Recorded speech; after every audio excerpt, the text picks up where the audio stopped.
আপনাদের সবাইকে আমার শ্রদ্ধা এবং আমার খুব ভালোবাসা জানাচ্ছি যে আমি আজকে এখানে আসতে পেরেছি এবং আমার এক্সপিরিয়েন্স শেয়ার করতে পারছি। ডক্টর খায়রুলের কথায় খুবই সারপ্রাইজিং যে ডক্টর খায়রুল ওখানে 2 বছর চাকরি করে জানতেন না, কিন্তু প্ল্যানিং কমিশনে নিয়োজিত হওয়ার মেইন কারণই ছিল আমার নারী পুনর্বাসনের অভিজ্ঞতা। ওটাকে ওরা খুবই সমীচীন, খুবই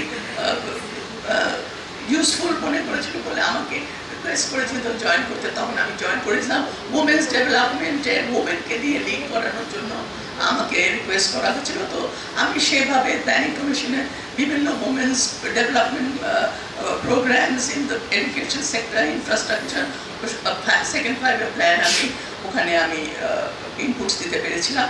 তো এনিওয়ে আমি এখন একটু ফিরে আসছি আমার এই অভিজ্ঞতায়। আমি যেটা বলবো সেটা পুনর্বাসনের উপরে আমি একটু বলবো। আমরা কিন্তু পুনর্বাসনটাকে মনে করি একটা সার্ভিস দেওয়া, মানুষকে রিহ্যাবিলিটেট করা, মানে মানুষকে একটা আয়ের ব্যবস্থা করা। কিন্তু আমার মতে আমার এই নারী পুনর্বাসনের অভিজ্ঞতা আমি মনে করি আপনারা অনেক মানে প্র্যাকটিক্যাল সেট আলাপ করেছেন, সেগুলো আমি রিপিট করবো না। যেসব নারী নির্যাতিত হয়েছে তাদের পাশে আমিও হাত ধরে ওদের বসেছি। ওদের বাচ্চা যখন লাইফ বেবি এসছে, ওরা বাচ্চাদের দিকে তাকাবে না, এসব সিন আমি দেখেছি। তো এগুলো আপনারা অনেক আলোচনা করছেন, আমি ওগুলোর মধ্যে এখন যাচ্ছি না।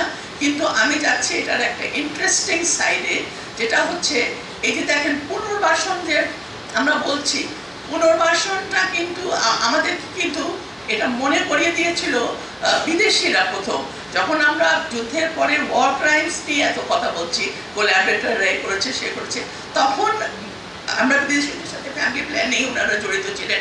বলছে তোমাদের ওয়ার ক্রাইমস যারা ভিকটিম ওদের জন্য তোমরা কি করছো, যাদের মানে ইয়ে হয়েছে, মানে যারা রেপ হয়েছে তাদেরকে তোমরা কি করছো, ওদের তো ট্রিটমেন্ট দরকার, অ্যাবর্শন দরকার, তোমরা তো কেউ কিছু ওটা নিয়ে ভাবছো না। তো তখন আমরা একটা তখন আমাদের জাস্টিস কে এম সোভান বলে একজন ছিলেন, উনিও জড়িত ছিলেন হেলথ সেক্টরের সাথে। তখন উনি সুপ্রিম কোর্টের সিটিং জাজ ছিলেন।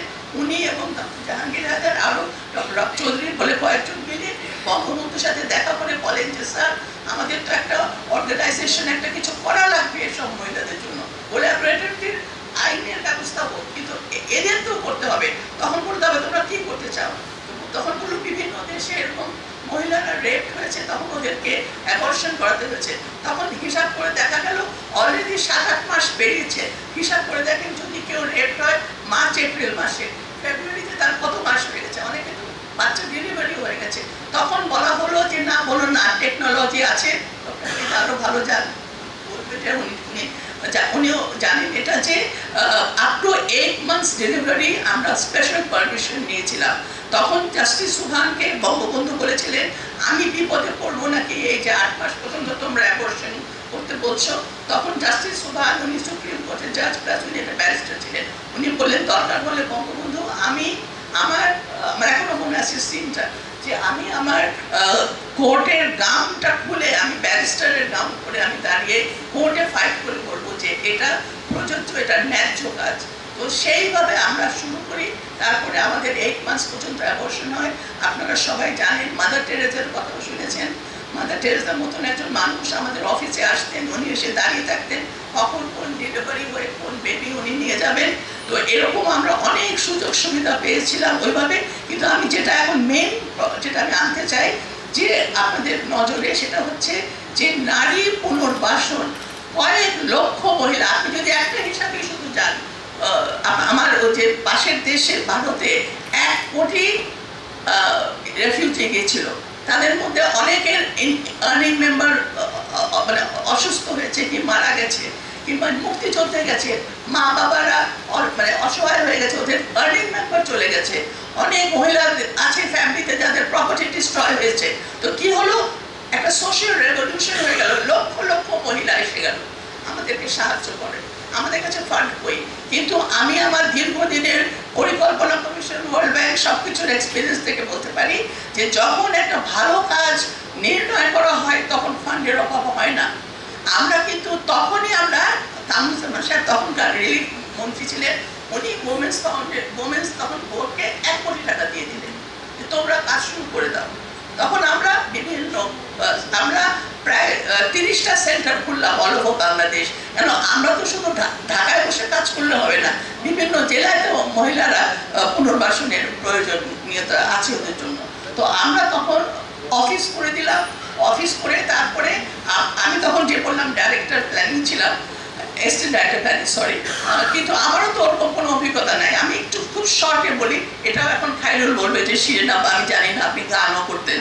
তো এনিওয়ে, তো আমি লিবারেশনের সময় আমি কিন্তু বাংলাদেশ ঢাকা ইউনিভার্সিটিতে পড়তাম, ছাত্র ইউনিয়ন করতাম, সংস্কৃতি সংসদ করতাম, ওই যে আসামসামান নুরা, আমরা সবাই কাজ করেছি একসাথে।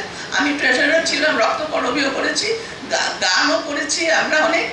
তো তখন আমাদের যখন লিবারেশনের সময় ভাবলাম না দেশে বসে থাকবো না, আমরা লিবারেশনে পার্টিসিপেট করবো। তো ইন্ডিয়া গেলাম, তখন ওয়াহিদুল হক ভাই, সঞ্জিদা আব্বা সব বললাম আমি ছায়ানটে গান শিখতাম, তোমরা সব আমাদের মুক্তি সংগ্রামী শিল্পী সংস্থা জয়েন করো, যেখান থেকে আপনারা জানেন যে মুক্তির গান হয়েছিল। আমাদের একটা অংশ ওরা করেছিল, আমি তাতে ছিলাম না যদিও, বাট আমি ওটার অংশ। তো যখন বাংলাদেশে ফিরে আসলাম তখন আমি আবার রিহ্যাবিলিটেশন রিলেটেড কাজ করতেছিলাম। ইন্ডিয়ায় কিন্তু আমরা আবার পার্ট টাইম অনেক রিলিফ ক্যাম্পে অন্যান্য রিলিফের কাজ করতাম। আবার ঢাকা ইউনিভার্সিটি সংস্কৃতি সংসদে 69 মুভমেন্ট, 11 দফা মুভমেন্টের সময়ও কিন্তু আমরা ওই যে ড্যামরায় টর্নেডো হয়েছিল, আমরা গিয়ে ড্যামরায় কাজ করেছি। তো ওইসব কাজের আঙ্গিকে আমাদের মনে হলো যে আমরা বেশ কয়েকজন, যে সুলতানা কামাল, নাইলা, আমরা সব ইন্ডিয়ায় গিয়ে আমরা কাজ করতে চাইলাম, আমরা কাজ করলাম। তখন দেশে হলাম, তো তখন আমার শুরু হলো কাজ, যে এত লক্ষ লক্ষ মহিলা বলছে, আর আমাদের জাস্টিস সুভান তো আধা ঘন্টার জন্য অফিসে এসে উনি যা আমরা বলবো উনি আমাদের অ্যাপ্রুভাল করে দিতেন, কিন্তু কি করবো? তখন আমাদের কাছে আসলো, আচ্ছা আমরা যেসব মহিলারা অ্যাপ্লাই করছে তাদের মধ্যে কয়েক লক্ষ মহিলার মধ্যে আমরা দেখলাম 7% মাত্র মেট্রিক এন্ড অ্যাবাভ পড়াশোনা করা, তার নিচে নন ফর্মাল এডুকেশন দিতে হবে।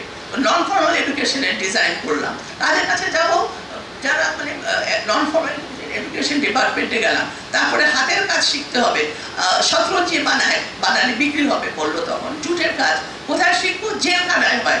তো আমি জেলখানায় চলে গেলাম, জেলখানায় মাস্টারের কাছ থেকে শিখলাম। তারপরে আমরা কাউকে ট্রেন হলো, যাদের বাড়ি ফেরার যাওয়া সম্ভব না, তখন ফুড ফর দ্য হাংরি বললো আমরা শিখিয়ে দেবো কেমন করে মেয়েরা একটু ট্রেনিং নিয়ে 200-250 মুরগি পালতে পারবে। তারপরে 1 day chicks ওদেরকে এনে দেওয়া হবে, ওরা পালবে, ওরা মান্থলি একটা ইনকাম করবে, তারপরে এগুলো বিক্রি করা হবে। তো দেখেন কিভাবে এরকম একটা কাজ হলো।